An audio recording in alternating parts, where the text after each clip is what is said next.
نیکی کا بتانے والا مثل اس کے کرنے والے کے ہے۔ مخلوق سے ایسا معاملہ کرو جو اپنے حق میں پسند کرتے ہو۔ اگر اللہ کے ماں سوا کو سجدہ جائز ہوتا تو میں عورت کو حکم دیتا کہ اپنے خاوند کو سجدہ کرے۔ غریب مہمان آ جائے تو قرض لے کر بھی تکلف کرو۔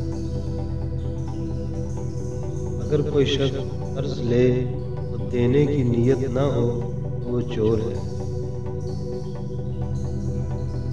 دولت کے بھوکے کو کبھی راحت نہیں ہو سکتی۔ عورت کی بدخلقی پر صبر کرنے والا حضرت ایوب علیہ السلام کے صبر کے برابر ثواب پائے گا۔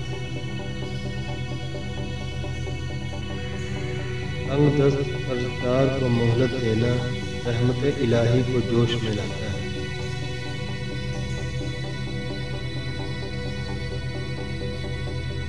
لیے جاؤں گا عمر بھر نام تیرا، اے سننا نہ سننا شاہ کام تیرا۔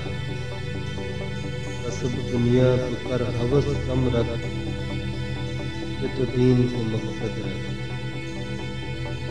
نعمت کا نامناسب جگہ پر خرچ کرنا ناشکری ہے۔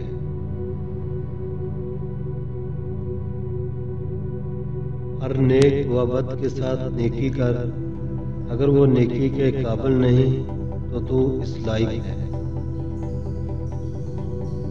جو کام سب سے زیادہ سبب مغفرت ہوگا وہ کشادہ روئی اور شیریں زبان ہے۔ تہمت کی جگہ سے دور رہ، کسی کو اپنی نسبت بدگمانی میں نہ ڈال۔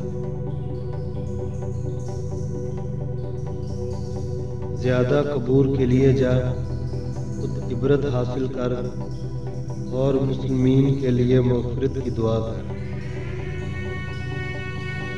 سخی اللہ سے اور جنت سے اور لوگوں سے قریب ہے اور آگ سے دور ہے۔ نجات کیا ہے؟ اپنی زبان کو بند رکھنا، اپنے گھر میں قیام رکھنا اور گناہوں پر نادم ہونا۔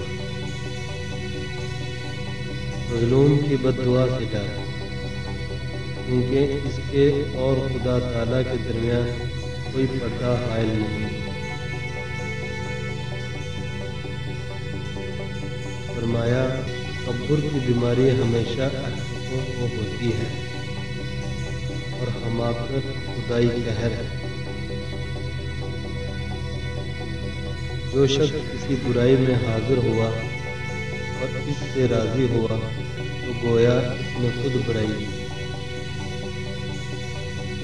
اس نے خلق کو حقیر مت سمجھو، ہوا وہ اسی قدر ہو کہ تم اپنے بھائی سے باکشادہ پیشانی لی۔